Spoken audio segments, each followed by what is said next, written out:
বুধবার অর্থাৎ আজ থেকে শুরু হচ্ছে রাজ্য বিধানসভার বাজেট অধিবেশন। তার আগে মঙ্গলবার প্রথমত সর্বদল বৈঠক ডাকেন স্পিকার বিমান বন্দ্যোপাধ্যায়। একই সঙ্গে ডাকা হয় কার্য উপদেষ্টা কমিটির বৈঠকও, কিন্তু বিজেপির কোনো প্রতিনিধি এদিনের বৈঠকে উপস্থিত ছিলেন না। ফলে অধিবেশন নিয়ে যাবতীয় আলোচনা কার্যত একতরফাভাবেই চূড়ান্ত হলো শাসক দলের উপস্থিতিতে। আজ রাজ্যপালের ভাষণের মধ্য দিয়ে শুরু হচ্ছে অধিবেশন। দুপুর 2টায় ভাষণ দেবেন আনন্দ বোস, থাকবেন মুখ্যমন্ত্রী মমতা বন্দ্যোপাধ্যায়। রাজ্যপাল হয়ে আসার পর এই প্রথম অধিবেশনে সরকারের পক্ষে মুখোমুখি রাজ্যপাল আনন্দ বোস।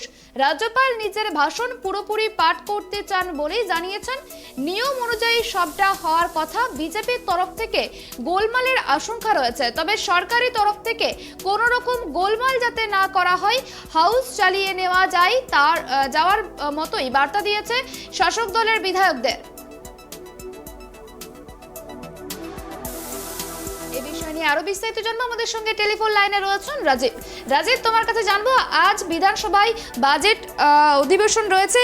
এই বাজেট অধিবেশনে কি কি বাজেট পেশ করা হতে পারে বলে জানা যাচ্ছে? বাজেট অধিবেশনের শুরু হচ্ছে এবং রাজ্যপাল আনন্দ বোসের বক্তৃতা দিয়ে বাজেট অধিবেশন শুরু হবে।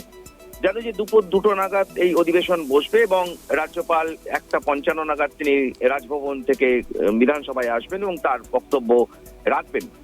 এবং এক্ষেত্রে প্রথম থেকেই জানো যে রাজ্যপালের বক্তব্য নিয়ে বিরোধিতা ইতিমধ্যেই শুরু হয়ে গিয়েছে। বিজেপির তরফ থেকে যেমন গত কয়েকদিন ধরে কিন্তু সুকান্ত মজুমদার বলো, শুভেন্দু অধিকারী করলো বিরোধী দলের নেতা, তারা বারবার করে রাজ্যপাল কিন্তু xerox copy of government of West Bengal, অর্থাৎ রাজ্যপাল যে সেই বক্তব্যই পড়বেন যে বক্তব্য রাজ্য সরকারের লিখে দেওয়া বক্তব্য, রাজ্যকে সন্তুষ্ট করার বক্তব্য। যে আমরা একটা নজিরবিহীন ঘটনা এর আগে গত বছরই দেখেছিলাম যে জগদীপ ধনকর যখন বাজেট অধিবেশন উদ্বোধন করতে এসেছিলেন, তখন যে তিনি কিছু বক্তব্য পড়তে চাননি এবং সেই নিয়ে একটা বিরোধ তৈরি হয়, চরম অশান্তি তৈরি হয় বিধানসভার মধ্যে। জানো যে সেখানে এবং সেই পরিস্থিতির মধ্যে বাজেট পাস কোন রকমের জাস্ট একটা লাইন করে তিনি বেরিয়ে যান এবং এই পরিস্থিতি কিন্তু এবারে নেই। এবারে রাজ্যপালের সঙ্গে রাজ্যের সরকারের সম্পর্ক অত্যন্ত ভালো এবং বাজেট অধিবেশনে কিন্তু বিজেপি প্রথম থেকেই তারা চাইছেন যে তারা কিন্তু বিরোধিতা করবেন,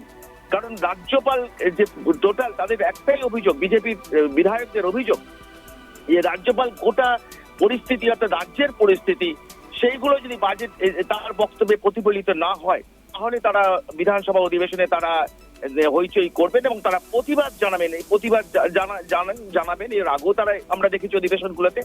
এবং মূলত এবারের বাজেট অধিবেশনে যেটা বলতেই হয় যে অত্যন্ত গুরুত্বপূর্ণ অধিবেশন, কারণ যেন বাজেট পেশ করতে হবে সরকারকে, যেমন নতুন কোন স্কিমে যেমন না আনলেও পুরনো যে সামাজিক স্কিমগুলো আছে, অর্থাৎ সবুজ সাথী বলো, কন্যাশ্রী বলো এবং তাছাড়া স্বাস্থ্য সাথী বলো, সেইগুলোকে যেমন সরকারকে চালিয়ে যেতে হবে, একইভাবে ঠিক যে সেইগুলো যেমন অর্থ বরাদ্দ করতে হবে। এইগুলো কিন্তু এখন রাজ্য সরকারের কাছে অত্যন্ত একটা কঠিন বিষয়, কারণ জানো যে কেন্দ্রে আর্থিক বঞ্চনা চলছে, 100 দিনের কাজের টাকা নেই, বহুদিন ধরে 100 দিনের কাজে কোনো টাকা দিচ্ছে না।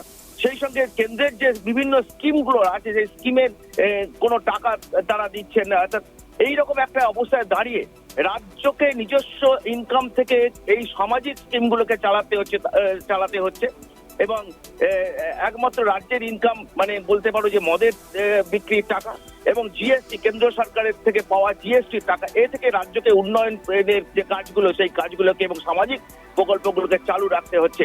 অর্থাৎ এই অবস্থায় দাঁড়িয়ে সামনেই পঞ্চায়েত ভোট, আর কিছুদিনের মধ্যেই কিন্তু পঞ্চায়েত ভোট, অর্থাৎ এই বাজেটটি অত্যন্ত গুরুত্বপূর্ণ।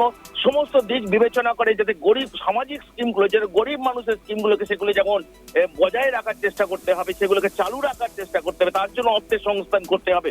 একইভাবে যাতে উন্নয়নের কোনোভাবে ব্যাঘাত না হয় সেটাও কিন্তু চালিয়ে যেতে হবে। অর্থাৎ এবারের বাজেট অত্যন্ত গুরুত্বপূর্ণ বাজেট এবং রাজ্য সরকারের কাছে এর একটা চ্যালেঞ্জ, কেন্দ্রের সঙ্গে রাজ্যের একটা অত্যন্ত খারাপ সম্পর্ক জানো, এবং সেই জায়গায় দাঁড়িয়ে কেন্দ্রের আর্থিক সাহায্য না পাওয়া সত্ত্বেও কিভাবে স্কিমগুলো চলবে সেই বিষয়গুলো অত্যন্ত মানে একটা সরকারের পক্ষে অত্যন্ত কঠিন কাজ। এই কঠিন কাজটা কিন্তু করতে হবে সরকারকে, যেটা আমরা এখন যেন জানতে পারছি যে আগামী 15ই ফেব্রুয়ারি এখনো পর্যন্ত যেটা আছে যে 15ই ফেব্রুয়ারি রাজ্যের বাজেট পেশ হবে এবং তারপরেই জানো যে 21শে ফেব্রুয়ারি পর্যন্ত এই বাজেট অধিবেশন আপাতত চলবে বলে আমাদের কাছে খবর। তাই এই বাজেট নিয়ে সকলের একটা সাধারণ মানুষেরও যেমন কৌতূহল রয়েছে, সমস্ত রাজনৈতিক দলেরও কৌতূহল রয়েছে যে এইরকম একটা পরিস্থিতির মধ্যে দাঁড়িয়ে রাজ্যের আর্থিক অবস্থা যেখানে অত্যন্ত খারাপ, সেই জায়গায় দাঁড়িয়ে কিভাবে ঘাটতি শূন্য বাজেট পেশ করা হবে না ট্যাক্স বসানো হবে। যদিও মুখ্যমন্ত্রী মমতা বন্দ্যোপাধ্যায় কোনো কিছুর উপর ট্যাক্স বসাতে তিনি চান না, অর্থাৎ যেটা আমরা ধরেই নিচ্ছি যাকে ঘাটতি শূন্য বাজেট এটাকে তিনি করবেন। সেই অবস্থা দাঁড়িয়ে রাজ্যের যে স্কিমগুলোকে চালাতে হবে এবং উন্নয়ন বজায় রাখতে হবে, এই দুটো এই বিষয়গুলোর উপরই জোর দিয়ে কিন্তু বাজেট চালাতে হবে রাজ্য সরকারকে, এবং সেই প্রতিফলনই আমরা দেখতে পাবো এবারের বাজেটে। ধন্যবাদ রাজীব।